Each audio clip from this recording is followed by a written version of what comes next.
안녕하십니까. 꿈을 만들어가는 시민연합 교육이사 성만순입니다. 오랜만에 인사드립니다. 오늘 회장님이 못 오셨어요. 좀 바쁘셔가지고. 그래서 이제 회장님이 본인은 못 나가지만 동생을 보내시겠다고 하시더라고요. 그래서 같이 오늘 자리했습니다. 이름은 호도예요. 호도. 호도 인사하세요. 안녕하세요. 반가워요. 호도예요. 호도. 만나서 반가워요. 예. 네, 인사하세요. 시청자들한테. 안녕하세요. 사랑합니다.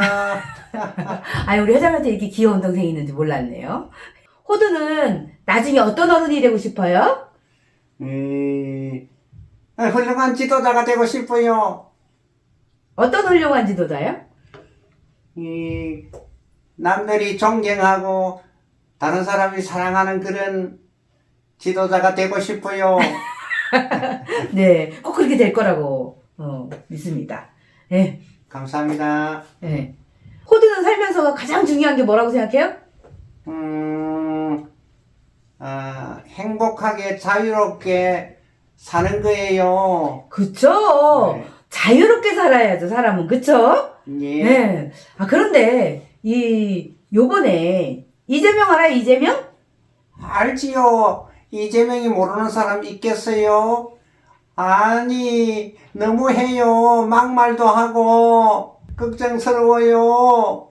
요번에 이재명 대표가 중국말로 셰셰 감사합니다 이렇게 하면 되지 라고 이제 얘기를 했는데, 그게 의미하는 게 무엇일지가, 그 메시지가 아주 심각한 내용을 담고 있습니다. 예. 그래서 어떤 메시지를 담고 있는 것인지 우리가 오늘 우리 이 동북아시아의 현재 진행되고 있는 정세를 좀 살펴보면서 2024년 여러분 기억하셔야 됩니다. 3월 19일 날 홍콩 보안법이 통과됐습니다. 예. 큰일이군요. 근데 홍콩 보안법이 뭔 줄 알아요? 잘 몰라요. 그럼요. 알려주세요. 예, 홍콩 보안법이 뭔지 설명을 드릴게요. 예, 네. 홍콩 보안법은 홍콩 내에서 활동하고 있는 반중, 반정부 세력을 감시하고 처벌하는 중국의 홍콩 보안법을 보완한 것이, 그래서 홍콩이 자체적으로 만든 국가보안법이다 이렇게 생각하면 됩니다. 무슨 일이군요. 네, 그러니까 국가보안법, 우리나라가 생각하는 그 국가보안법과는요 완전 반대되는 개념이라고 생각하시면 됩니다. 우리나라는 우리 자유대한민국을 위협하는 공산주의 세력에 대해서 우리나라를 지키기 위한 법이라면, 이 홍콩이 자체적으로 만든 이 홍콩 보안법은요 오히려 완전 반대입니다. 이 홍콩 보안법에는요 크게 7가지 큰 죄, 7가지 대죄가 기록되어 있습니다. 국가의 배반, 그러니까 홍콩 내에서 중국 공산당을 배반한다거나, 또 분열한다거나, 선동을 한다거나, 반란을 한다거나, 정부를 전복시키려 한다거나, 국가 기밀을 탈취한다거나, 외국 정치 조직과 또 단체 내에 있는 홍콩 내 정치 활동, 홍콩 정치 조직, 외국 단체들과 교류한다면 큰 죄로 처벌하겠다는 거예요. 근데 그 내용이요, 뭔가 우리는 법을 이렇게 처벌하려면 이렇게 구체화해야 되잖아요. 내용이 아주 모호합니다. 이게 무슨 말이냐면, 모호하다는 건 싹 다 처벌할 수 있다는 거거든요. 무서워요.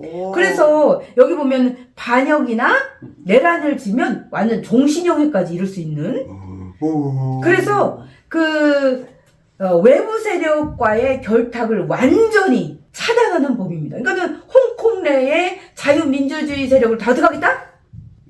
자유 없이 그냥 죽일 수도 있고 마음대로 하겠다는 거 아니에요? 맞습니다. 아우, 똑똑하네, 호더.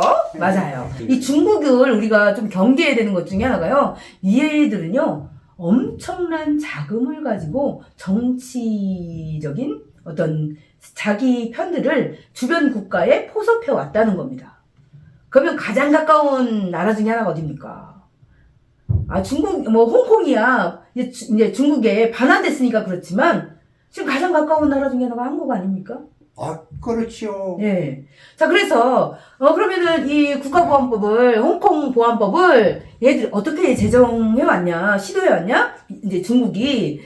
자, 1997년도 홍콩 반환하고 5년이 채 지나지도 않았을 때에 이들이, 자, 이 홍콩 보안법인 제23조법을 제정하려고 시도했습니다.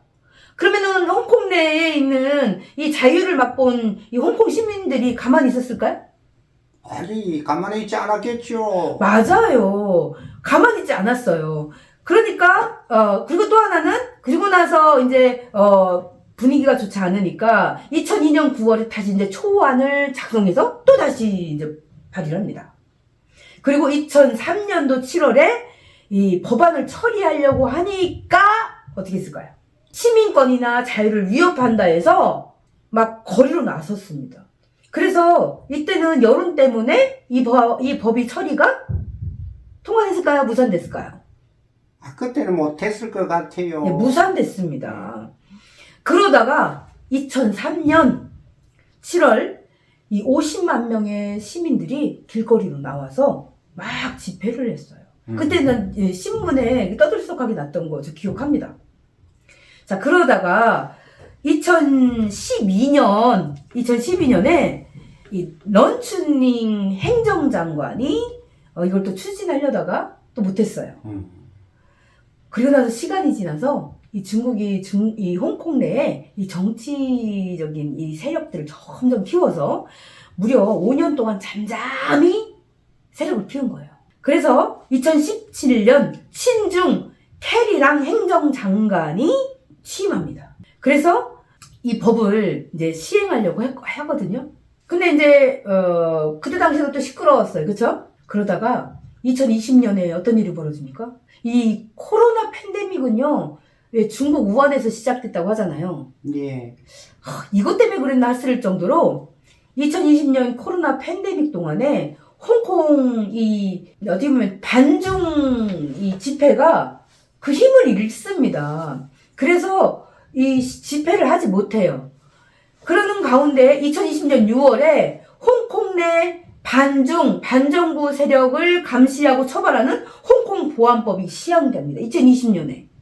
그리고 2021년에는 어떻게 되냐면 애국자, 즉 친중파만 선출식이 될 수 있다. 한마디로 말해서 국회의원이 되려면 친중파만 될 수 있다는 거예요. 이 법을 처리시킵니다. 2021년에. 그럼 2021년도부터는 국회의원이 되려면 지금 말했던 우리나라는 지금 국회의원 선거하는데 국회의원 선거할 때 누구만 된다는 거예요? 친중파만 국회의원이 될 수 있다는 겁니다. 그러다 보니까 이 입법부가 차근차근 한 사람 두 사람 다 친중파로 채워진 거예요. 그래서 2022년 12월 19일 실시된 홍콩 보안법 통과될 때 만장일치로 처리됩니다. 그것도 발의된 지 50일 만에 바로 처리돼요. 그래서 홍콩 반환 이후에 이렇게 빨리 처리된 법안은 있다 없다? 없다. 맞습니다. 왜 지금 이렇게 홍콩이 완전 중국화 된 거죠. 그러면은 앞으로 홍콩은 어떻게 되겠느냐? 꿈을 만들어가는 시민 여러분, 건강한 꿈을 가진 사람들이 건강한 꿈을 만들어가는 대한민국 국민이 만든 시민단체입니다. 구독과 좋아요, 알림 설정 부탁해요. 홍콩 내에서 활동하는 이 반중 인사들은요, 더 이상 활동을 할 수 없습니다. 그러면 이제 홍콩은 중국화가 됐다고 해도 과언이 아닙니다. 자, 그러면은 이번에는 홍콩을 넘어서 어디로 가냐? 러시아로 가보겠습니다. 아, 러시아요? 러시아. 이번에 오선한 푸틴이지요? 맞아요. 요번에 푸틴이 5선에 오선. 예. 잘하면 이제 30년도 죽을 때까지 할 수 있도록 뭐 법도 개정해 놨는데요.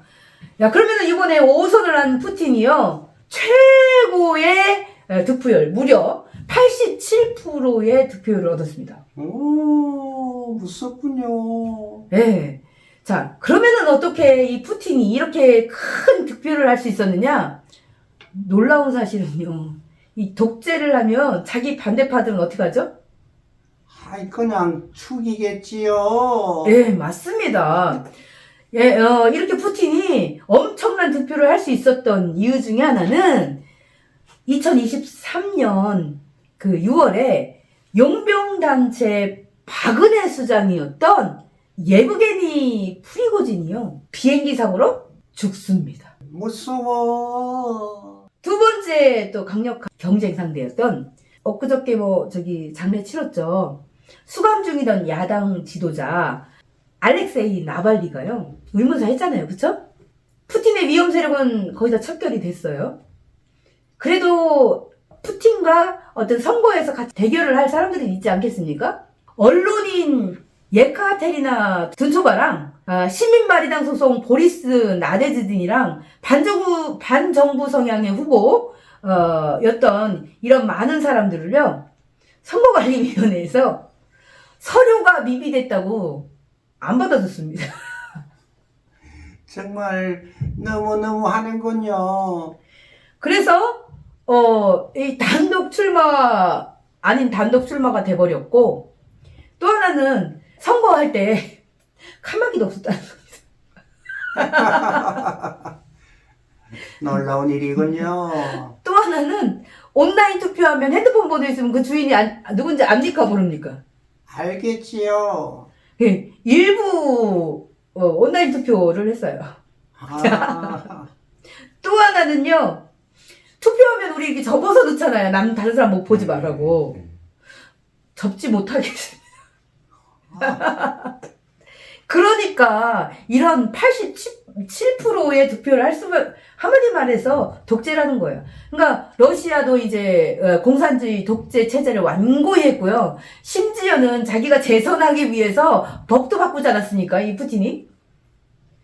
자, 푸틴은 지금 현재 장기 집권 체제로 돌아갔고, 또 중국도 지금 시진핑의 이제 독재 체제로 지금 전환됐지 않습니까? 그러면서 홍콩까지도 자유민주주의 국가였던 홍콩까지도 중국 반환 이후에 완전히 중국에 포섭됐고요. 그러면 대만은 어떻느냐? 대만이 자유민주주의 국가잖아요. 맞지요. 근데 요번에 선거 있었잖아요.